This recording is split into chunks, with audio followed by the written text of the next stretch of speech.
Hey everyone, welcome back to Hero Wars Guide.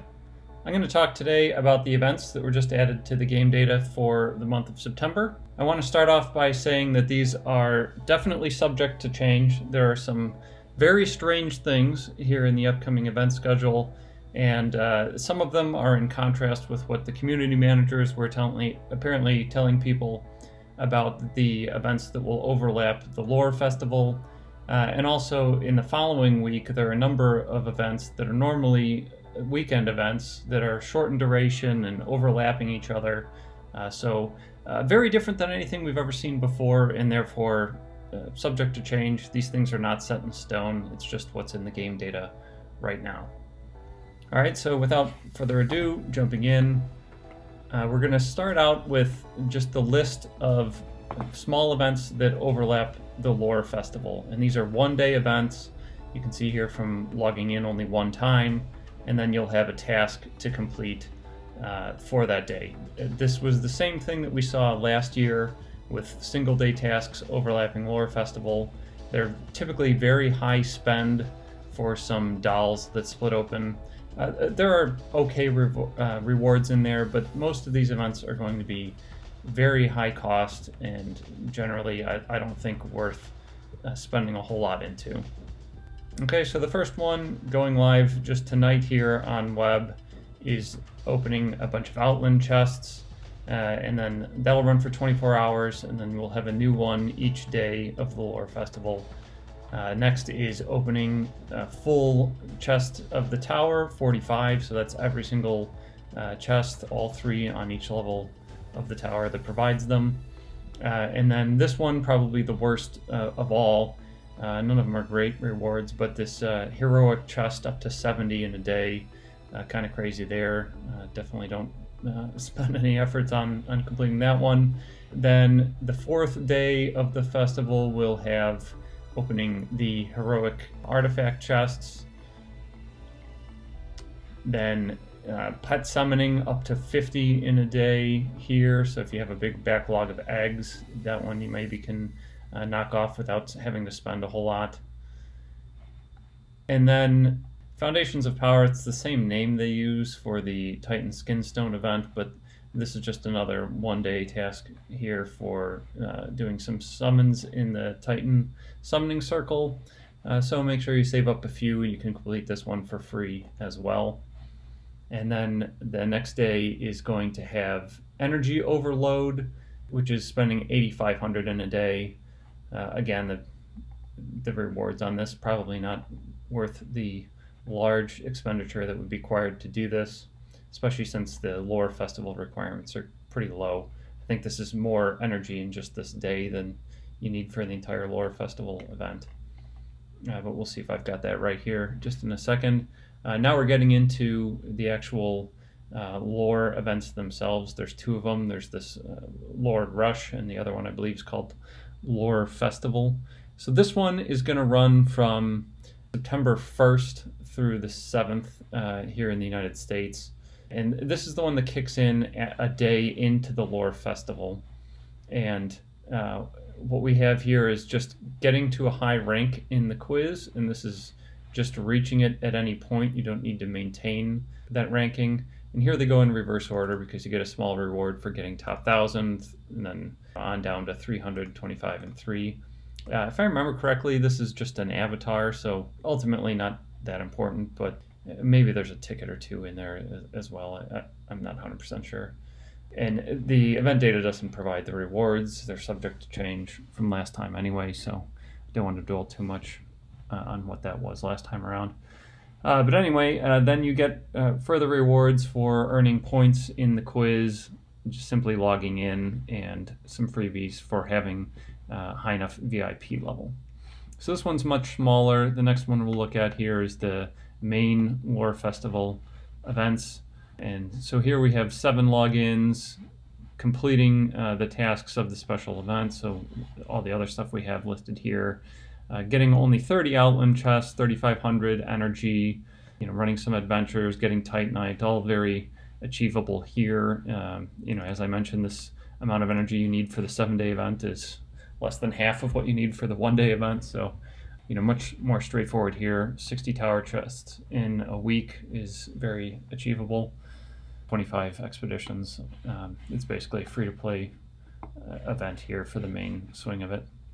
And those backpack rewards that come out of it, they open up into runes and some artifact keys, and they don't pack that big of a punch, but they're decent. I do like to hang on to those just as something that will give a decent amount of keys for the heroic artifact chest, because I can't ignore the red dot and save up keys that way. I've got to have some on one of those quests that they give you that reward some keys, or a reward like this where the rewards for this lore festival are those little knowledge backpacks. I forget exactly what they're called, but some keys are in there. So I hang on to those until there's a task that is asking for some artifact chest keys.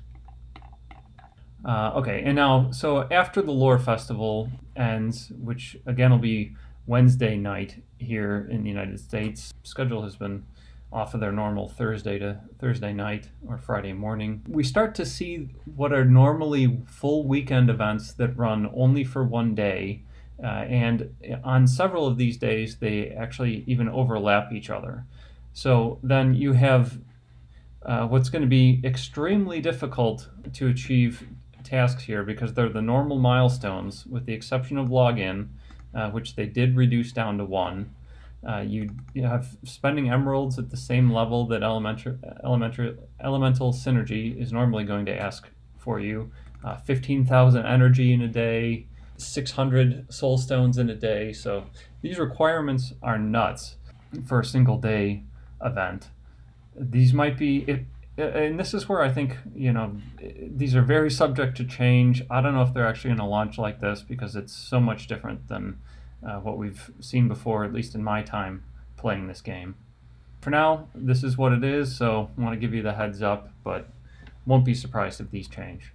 The thing that maybe speaks for them being in this permanent state, or this intended state, is they did spend the effort to reduce the login task down to 1, whereas all the others are their normal milestones.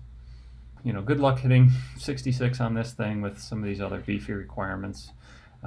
These overlapping events we're about to look through, maybe they'll be nice for the very top end spenders. These things do overlap each other, so if you spend 150,000 emeralds or whatever it takes to complete the bigger one, you do double dip the whole pair of events. So some of those can give you some really nice rewards, but you've got to spend a lot to complete these things. So anyway, elemental synergy on the 7th. That one doesn't overlap, but rainy season here coming up the next day. Another, normally it's a Titan Soulstone event, normally runs for 3 days. It's only one again. You can see here all the normal requirements: 50k emeralds, 8,000 energy, another huge collection of soulstones. And then this one does have an overlap with Legacy of the Great Ones, which is one of the better events out there in ROI, out of the events that are normally fairly regularly appearing, although this one seems to be less common than it used to be. But in any case, you can see here these are running over the exact same window, so any emeralds that you do spend towards these events will give you credit in both of them. Again, it's just events on events on events this week, so unless you have a huge stockpile of emeralds, you're probably not going to complete these. And again, looks like this one's up to 13,000 energy to finish the energy on Legacy of the Great Ones. I don't recall off the top of my head if that's the normal amount. It seems quite high. But anyway, that's the events for the 8th. And then here on the 9th, this is going to be another 2-event day. We have Guardians of the Outland, adjusted for the single day of login, but then all of the other tasks are as normal. And this though is another part of what has me skeptical that this is going to be the final state of these events. The community manager, Andrew, recently said that this event is no longer going to appear in the rotation, and then here it is, I think less than a month after he made that comment. it's back on the list. You know, maybe it's just them saying, hey, how bad do you want this thing? Are you willing to do it in one day? Or maybe these quests are going to change. Who knows? But in any case, it's the first of 2 events on the 9th, with the other being Scorching Days. I think that is the right Titan Soulstone event to come up in the rotation of those 3. I know we had the Earth one recently. So Scorching Days, I believe, is normally the one that follows that. Again, all the same normal tasks for that event, with the exception of the 1-day login. And then immediately on the heels of that, we have another 1-day version of the Foundations of Power event, asking up to 100,000 emeralds, which is a tall order, following all these other ones in the same week. And some other, hard targets here of 15,000 energy in 1 day, 1,000 Titanite in the dungeon. Requires a lot of time and probably luck for most people to get that much all in 1 day. 150 Outland chests, another pretty big ask. And these middle tiers here were very low quality rewards too, compared to how most events are going to reward Outland chests. You pick back up here at the end, but you got to spend through a bunch of trash in order to get there. So anyway, a particularly tough event, given that it's 1 day, and with a 1-day event, then that's going to bring down the normal reward ratio for everything like Outlands, where you get some at different tiers of spending. So all of these events that have things like that, Outland, Tower, Energy, all of the reward ratios, not only are they going to be harder to hit because it's 1 day, the payout is going to be worse for what you have to spend because you're putting in those bigger amounts just to hit those same old targets. All right, and then after that, Riotous Growth. And so this is another part that has me wondering if these are going to be the final version of these events, because I believe we just had this one. I don't think Water was the most recent, and we just talked about seeing Scorching Days. Now here's the Earth one again without Rainy Season in the mix, unless I'm misremembering the order.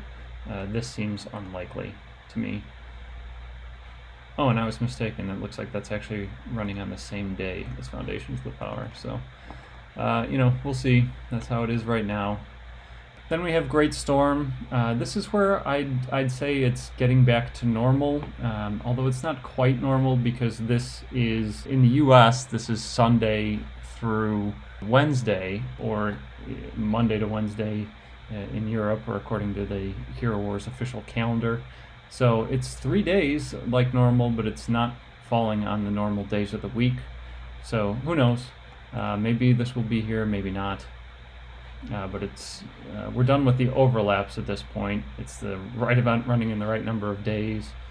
So this seems more likely than everything in the prior week to stick. And then there's a big gap here. There's nothing shown for that following weekend after the Great Storm, and no Soulstone event scheduled for the beginning of the following week.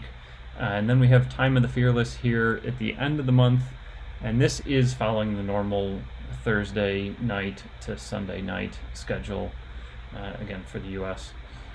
So this one's kind of a return to normalcy. All of these ones in the middle, a little subject for suspicion.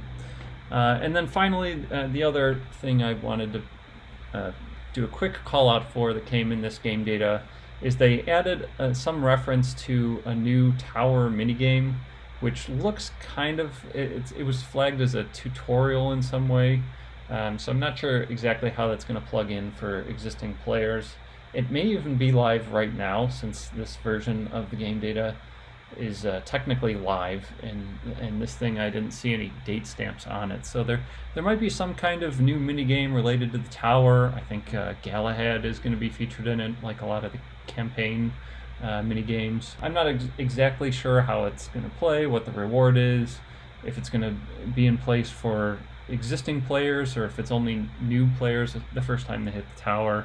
Any of that's all remaining to be seen for me, but they did add something new that they're calling a tower minigame. So be on the lookout for anything new that you see in the tower. Maybe there's going to be some new little game there about burning a goblin or whatever. Anyway, I'll let you know if I see any major changes to these events as they come in new versions of game data. But this is how it looks for now. Should be an interesting month. Talk to you soon.